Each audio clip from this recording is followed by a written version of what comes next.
Hello guys, in today's video I'm going to show you how to fix Forza Horizon 4 unable to join.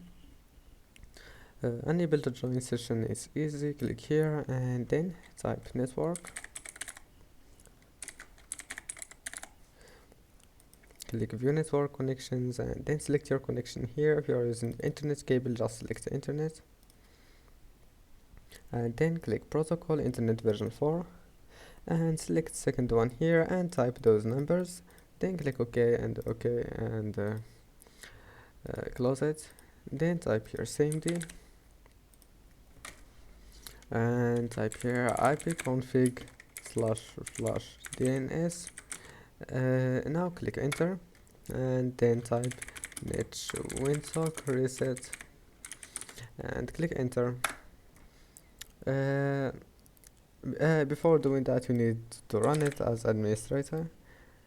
Run as administrator and click yes, and then type second comment here, net winsock reset, and that's it. Click enter.